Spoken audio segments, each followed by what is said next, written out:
How many gene pairs do you have? 23 genes. About 22,000. Close. You got about 22,000 pairs of genes. About 22,000. Out of your 22,000, 5 to 8 of them are heterozygous, where you carry some really bad, nasty recessive allele that can cause a genetic disease that's bad. Yikes. Okay? So, it's kind of a humbling thought. I mean, even people who you think are perfect, like, let's see, everybody looks at, Me. okay, everybody looks at this Bradshaw and says, she's perfect. But, no, she's not. Even she carries 5 to 8 harmful recessive genes. Everybody does. Okay, now, here's what I want to show you. If, let's say that these are the harmful recessive genes that I carry, right here. And who knows what big E, little e does. Little e causes some kind of hideous genetic disease, but I'm not affected by that particular bad gene. Why not? I've got the capital E, the dominant version, to compensate, right? So I'm okay. If I were if I were little e, I would have that disease, whatever it causes. Now, my wife also carries 5 to 8 harmful recessive genes. But chances are, out of 22,000, she doesn't carry the same ones that I carry. Okay? So even though I might be big W, little w, she might be big W, big W. Whereas she might be big B, little b, but then I'm big B, big B. See how it works? Mm-hmm. Why do my wife and I, chances are, there's no guarantees, why is it that chances are my wife and I don't carry the same harmful recessive gene? Because you guys aren't related. We're not related. We got our genes in different places, right? She got her genes from Howard and Erica Evans in Ithaca, New York, and I got my genes from Dean and Bonnie Ruhl in Star City, Indiana. So chances are we don't carry the same harmful recessive genes. Make sense? But who on this planet, and this just grosses me out to even think about it. Get it out of my head. Who on this planet likely carries the same harmful recessive genes that I carry? Your siblings, parents. My sister? My sister? Okay, I don't even like to think about this. Yeah. Okay, this is just for sake of illustration. All right, my sister and I both got our genes from Dean and Bonnie Ruhl, Star City, Indiana. Good idea. Was somebody out there complaining? They said No. people from Alabama are listening. Oh, okay. All right. But anyway, or McCutcheon, Kentucky. Yeah, that's it. No, just kidding. It's on tape. I'm just kidding. Joke, humor. My sister and I both got our genes from the same place, right? So if I'm big W, little w, there's a good possibility my sister also is big W, little w. So if we were to get married and have a kid, gross. If I'm big W, little w, and she's big W, little w, then what would be the probability that our kid could be little w, little w? 1 in 4. That's risky, see? That's why you don't marry a close relative. That's why you don't marry a sibling. I think that's why we have a built-in aversion to that. We do. I think most, all, okay, Mr. Ruhl, but most or all. I would go so far as to say all cultures throughout the world in all times had an aversion to incest. That's not what you do. So you don't marry a sibling, you don't marry a first cousin. Now, second cousin marriages are legal in Indiana. Believe it or not. In most, I don't know about every state, I think most states, second cousin. So, because you're far enough removed that it reduces the risk that you and your spouse would carry the same harmful recessive genes. But I wouldn't advise it. I mean, third cousin's safer, fourth cousin's even safer, fifth cousin's even safer. Now, if you marry somebody totally unrelated to you, is that still a guarantee that your kids are going to be okay? You could, if you are big Q, little q, you could marry somebody totally unrelated to you that's just happens to also be big Q, little q. That would just be a bad roll of the genetic dice, right? It happens. Okay, I just wanted to talk about that a little bit. I thought we needed to talk about that. New topic. Say what? New topic. New topic. Yeah, let's look at page 6 in the study guide. In the old study guide.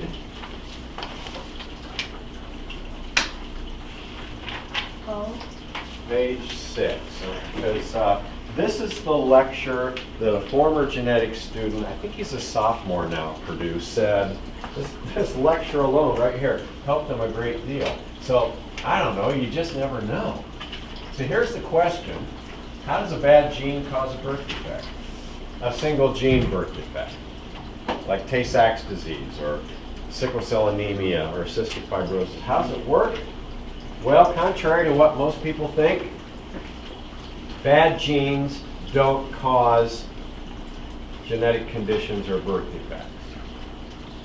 Bad genes don't do it. It's the absence of an important protein that gene is responsible for making. Okay? Hark, a knock at the door. Oh, hello, what's this? You might want to leave that open just a little bit. Just ajar. I think we're past all the stuff that might shock people. Maybe. I don't know.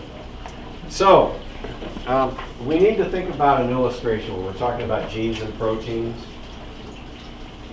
So I'm going to illustrate it this way. At home, in the pantry, which is like right next to our kitchen, there's a bookshelf in there with cookbooks on it. And there's one cookbook that I have used. Pull it off the shelf. It's entitled The Joy of Cooking. You guys know that book? Anybody know that book? Isn't it by like the TV? Isn't it like what? Who's it written by? I don't know who it's written by. Sorry. It's a cookbook. And you start flipping through the pages and you see that there are hundreds of recipes in that cookbook. There might be, some recipes are only a paragraph long, and some are like a half a page, and there's some recipes that are like almost a whole page, but there are hundreds of recipes in that book. So think of that book as like a chromosome, and all the recipes in it are what? Genes. Okay. And so if you follow a certain gene in that book, or a certain recipe, it tells you how to make a certain kind of cake. I'm not talking box cake here. We're talking about hardcore follow a recipe, right? Make a cake the old-fashioned way. You follow that recipe and you make the cake. So the recipe is like the gene. The cake that's produced is the product. That's like the protein molecule. So think of a gene as like a recipe. The entree or the cake that you make is the protein. See how that works? That's how it works. Now, if you mess up the recipe, or if you read the recipe incorrectly, or if somebody goes in and changes the recipe, like for a certain cake recipe, if it calls for a cup of sugar and they change it so that it reads a cup of salt, the cake that comes out is going to be all messed up, right? A faulty protein. You change the recipe, you change the instructions in the gene, that's called a mutation. The product, the protein, is all messed up. So what would you do with that cake? Probably just throw it out, right? Unless somebody was really hungry. And then you'd have no cake. No protein. So you have to think about genes and proteins that way. Most of the proteins in your body are enzymes. Anybody know what enzymes do? They speed up chemical reactions. Good. Is that what you were going to say? I was going to say they're natural catalysts. Excellent. Natural catalysts. I was just about to ask you guys, do you remember catalysts when you took chemistry? Catalysts? Molecules that speed up chemical reactions. We've got catalysts in our body. They're called enzymes. They're protein molecules. So each enzyme is produced by the instructions in a particular gene. That's kind of how it works. Okay? Now let me show you something here. Look at this. Here's a guy who's got this pair of chromosomes, and he's got a big A genotype. In other words, on this chromosome he has a big A gene. On this chromosome over here, a big A gene. He's got a big A gene pair. According to this diagram, raise your hand when you think you know the answer from looking at the diagram. According to this diagram, what does the gene capital A do?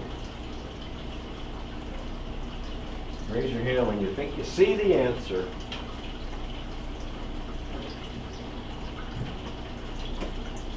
Raise your hand if you want to answer in front of the YouTube world.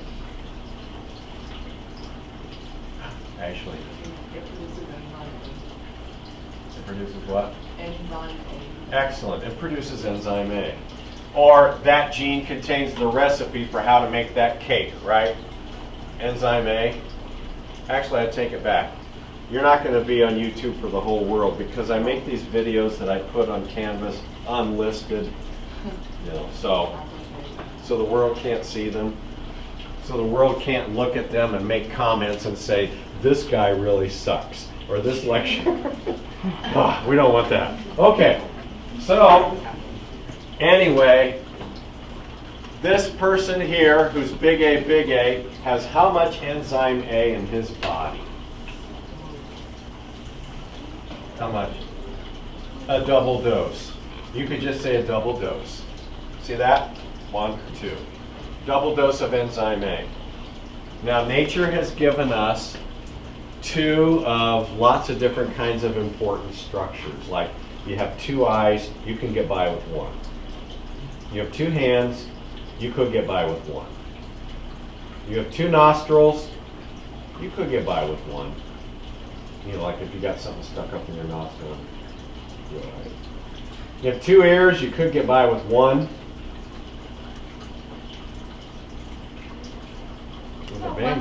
Was it Van Gogh who lost an ear or something? Yeah. Yeah. You have 2 kidneys, you can get by with 1. What about one lung? Technically, you got 2 lungs. Then you can go to your very difficult. I think it was, did John Wayne have a lung removed because of lung cancer and he still managed to carry on? Well, one side. Yeah. You have 1 heart. Ooh, there's where it breaks down. That doesn't work very well. You only have 1 heart. Okay? Can't lose that. 2 testes, you can get by with 1. I know a guy who, before he got married, he had an accident of some kind, and he had to have 1 testis removed surgically. Scared to know what happened. Later on, he got married and had kids. I know a young woman who has 1 ovary, and right now she's expecting a baby. So thank goodness we get 2 of a lot of different kinds of important things. Your enzymes work the same way for the most part. Okay? This person here has a double dose of enzyme A in his body, But fortunately, with a lot of the enzymes, you can get by with a single dose. Like, look at this person, heterozygous, big A, little a. So this big A allele is making enzyme A. This little a allele, that's a mutant form of the gene. It's messed up. The instructions in it are messed up. Like if it's a cake recipe, it's calling for a cup of salt instead of sugar like it's supposed to. It's a mutated gene. We're going to call it little a. What does little a make? Nothing. No enzyme capital A. So this poor soul right here has only a single dose of enzyme A in his body, but in most cases, half the amount of enzyme is enough to do the job. Okay? That's why this person who's heterozygous phenotypically is normal. You with me? That's why that person is normal. Because in this case, a single dose of the enzyme, or half the level of enzyme in the body, is enough to do the job. Does that make sense? Yes? Yeah. Okay. But now look at this person over here. Little a, little a. No enzyme A at all. And it's the absence of that protein in the body. It's the absence of that enzyme, enzyme A, that causes the genetic disease. See it? So it's not the bad gene directly causing the disease. It's the absence of that important enzyme. And that's how it works. Now, we probably should shut the door for this. Oh, no. I'm learning Okay. here to shut down. When you guys took biology, first year biology, it had to be simplified for ninth graders. And we talked about dominant genes and recessive genes. But in reality, on the molecular level, there's no such thing as a dominant gene and no such thing as a recessive gene. Okay?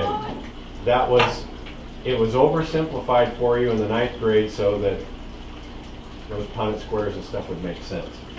Technically, there's no such thing as a dominant gene or a recessive gene. Dominance and recessiveness are things that we see on the phenotype level. On the level of organisms, okay? Like, for example, my premature gray hair. Well, it's not premature now. Now I'm supposed to have gray hair, I suppose. But when I was 30, it wasn't supposed to be white. That was premature gray hair. Dominant condition, okay? But on the molecular level, genes are not dominant or recessive. Down on the molecular level, you guys, a gene either makes its protein or it doesn't. Does that make sense? So on the molecular level, no such thing as a dominant gene. No such thing as a recessive gene.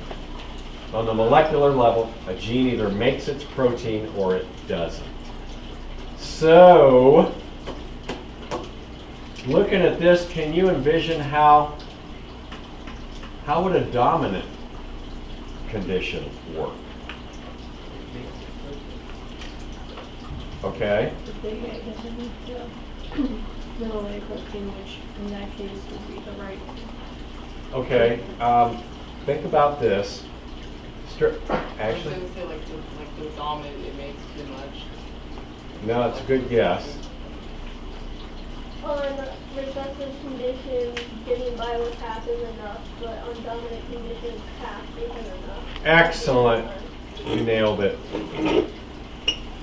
You nailed it. Strip off the capital letters and lowercase letters. Those are just convenient labels that we use. Try not to think about uppercase and lowercase letters. Think about it this way. Emily said it correctly. She said it just right. If you have a case where another kind of enzyme, where a single dose of the enzyme is not enough to make you normal, then you have what's called a dominant condition.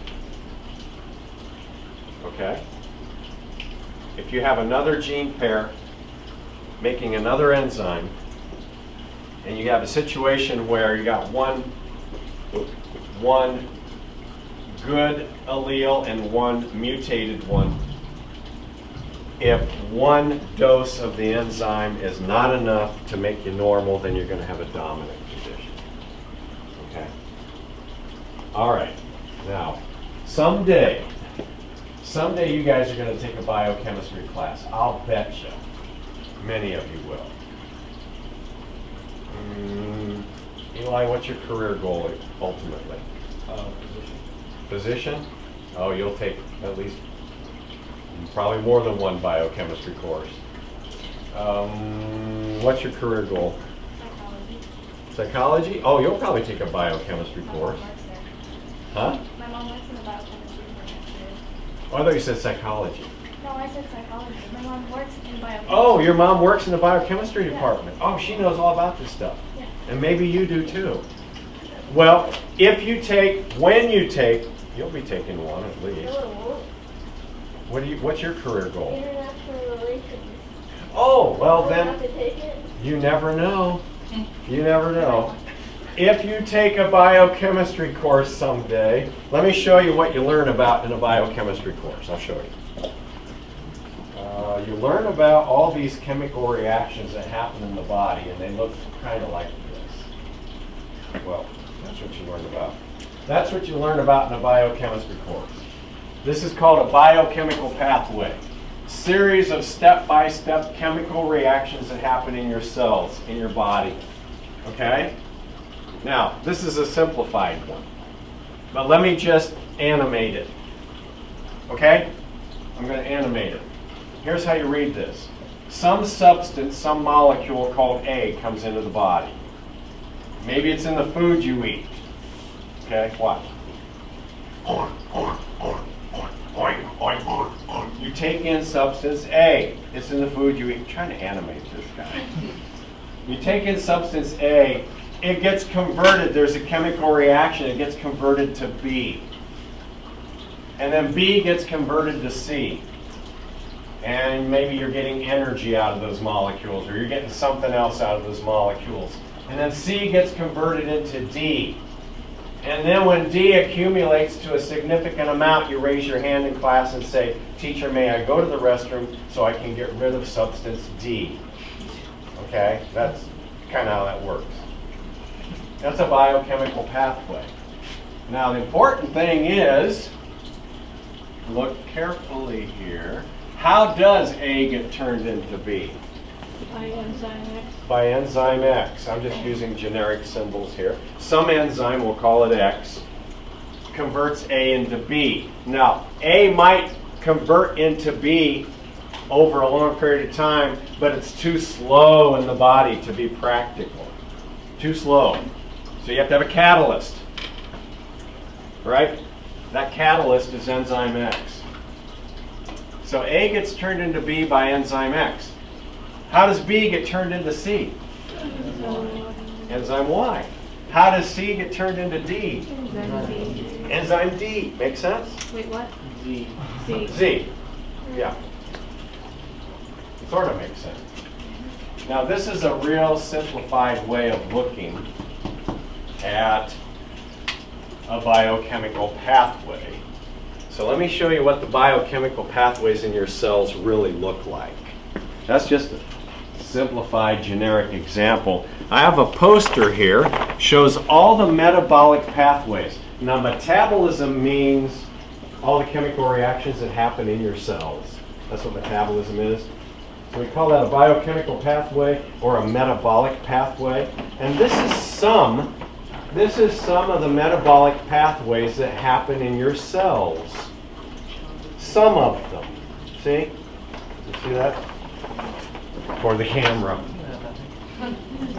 Photosynthesis. Now, yeah, that's on here.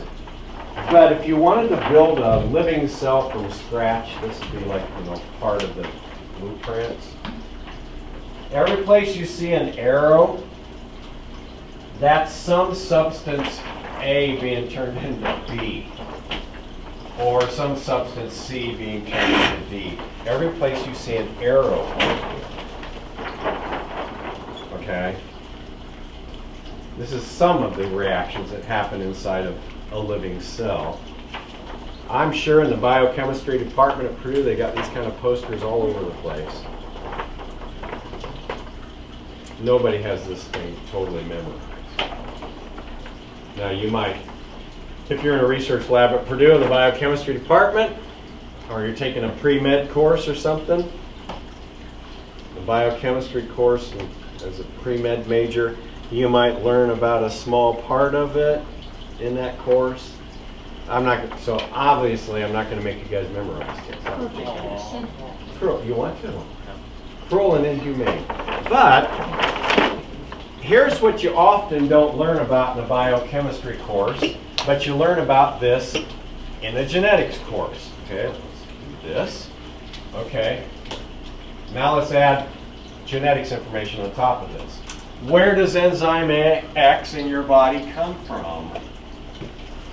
XX or big X. Right, you've got a pair of genes. Either big X, or big X, little x. I'm not talking chromosomes, I'm talking genes.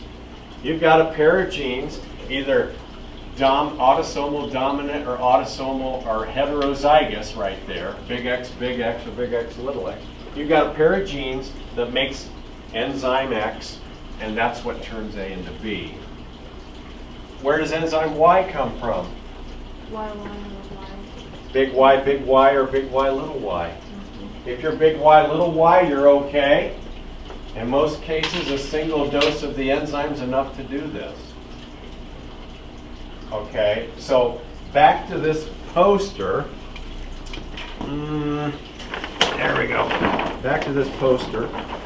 Every place you see an arrow on here is some reaction, like I said, A being turned into B.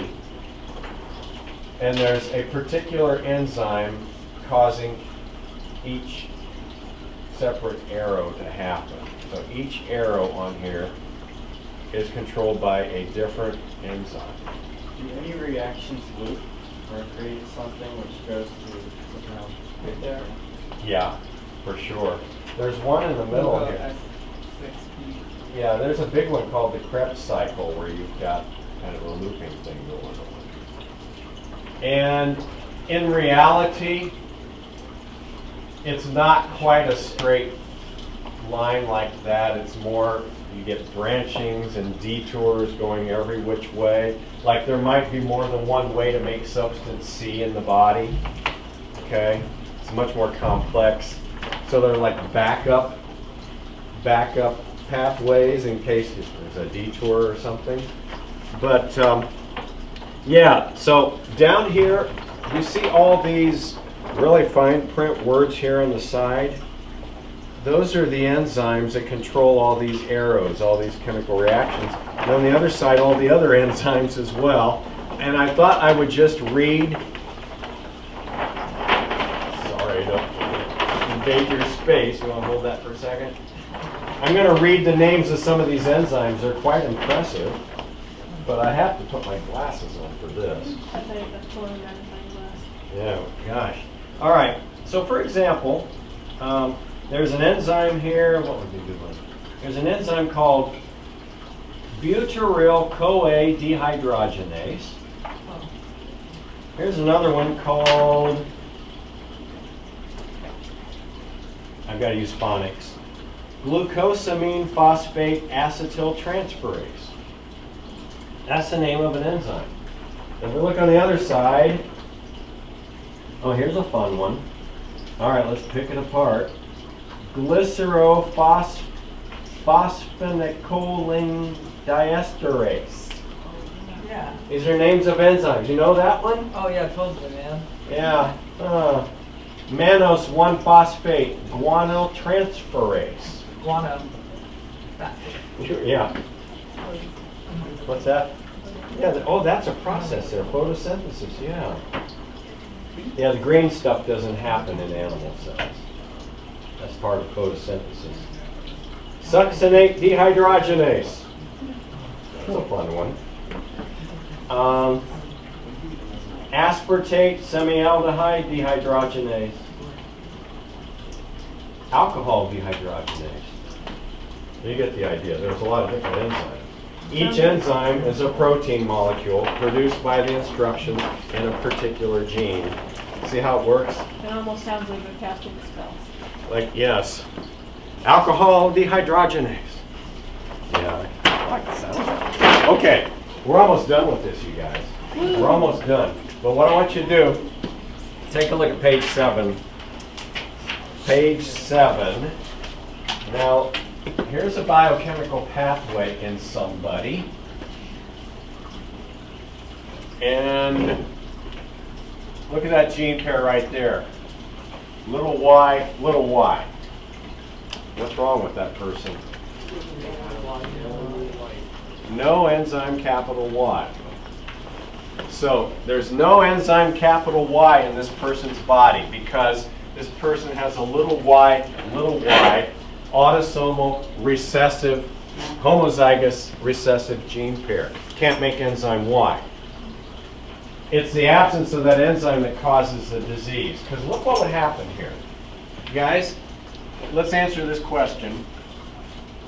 If this person doesn't have any enzyme capital Y, there's what we call a block in the biochemical pathway right there. So what do you think? What do you think would happen to substance B in this person's body if there's no enzyme Y? It builds up. It accumulates. Because watch what happens. Check this out. The person's eating food that's got substance A in it. Oink, oink, oink, oink. A comes into the body, gets converted to B, but it can't be converted to C because there's no enzyme Y. B starts to accumulate, maybe becomes toxic, maybe causes brain damage. See how that works? It's the absence of the enzyme that causes the problem. Now on the flip side of the coin, there are some single gene disorders where it's the absence of some important substance like C that can cause the problem. If B accumulates, what happens to substance C? It's not made. So C might be something like melanin, skin pigment. And so the person produces no pigment, they end up as albino. Make sense? So all these single gene diseases you're going to learn about in the computer tutorial are kind of based on this model. Some of them are recessive, some of them are dominant. 3, what would happen to substance D? You would never get formed. It's not formed either.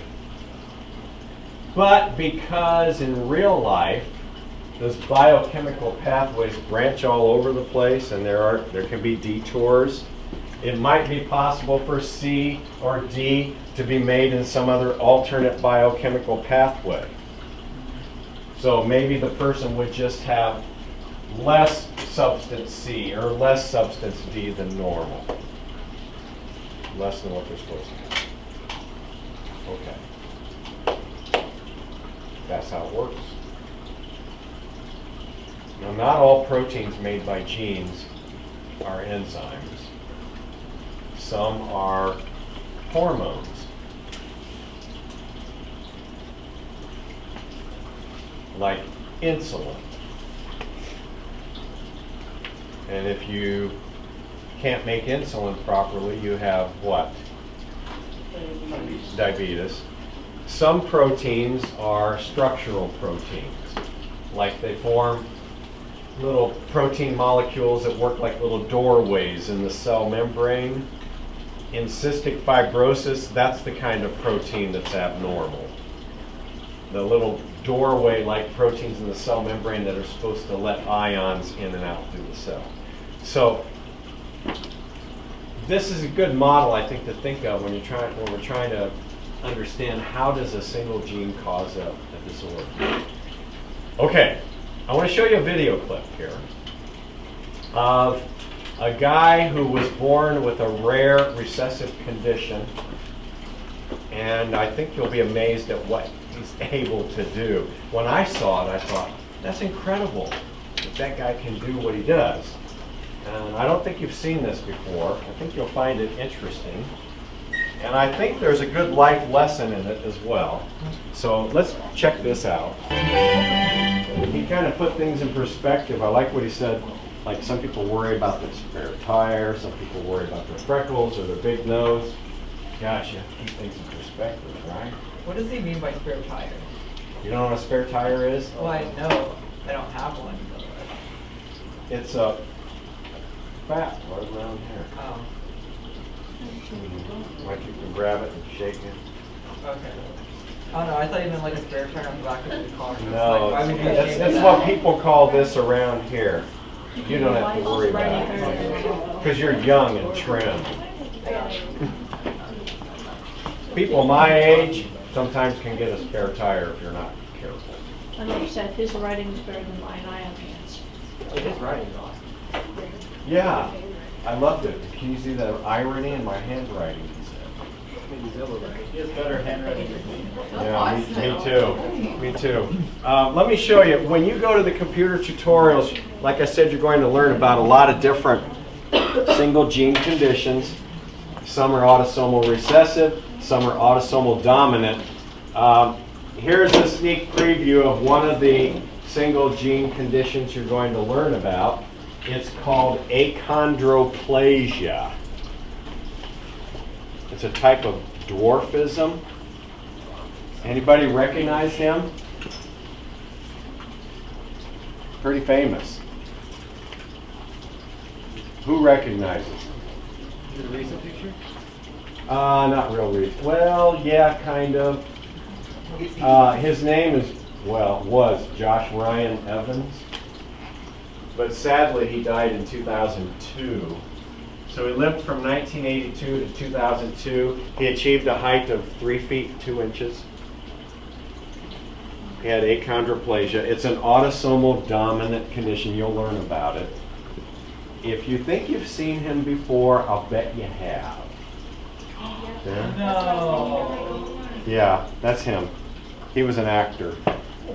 He was an actor. Eli, is that where you recognized him? I have no clue where I've seen him before, but I knew that. Yeah, he had a big role in the Grinch, Jim Carrey Grinch movie. As a little kid. How many of you have seen? I'll bet you've seen. You just ruined this movie. I'm sorry. How many of you have seen this movie here, this version? You mean the good Grinch? Okay, the real Grinch. All right, so pretty famous. Now he accomplished a lot, okay, despite the fact that he had a single gene condition. So I guess the moral of the story is no excuses, right? No excuses. All right, so take your study guide, turn to the bottom of page 7. What I'm going to have you guys do is get on the computers. The tutorial you want to pull up is called Single Gene Inheritance. Okay? And it's going to give you the information you need to fill out pages 7 through 13. So like almost the whole rest of the study guide. And I'm going to let you work on those today.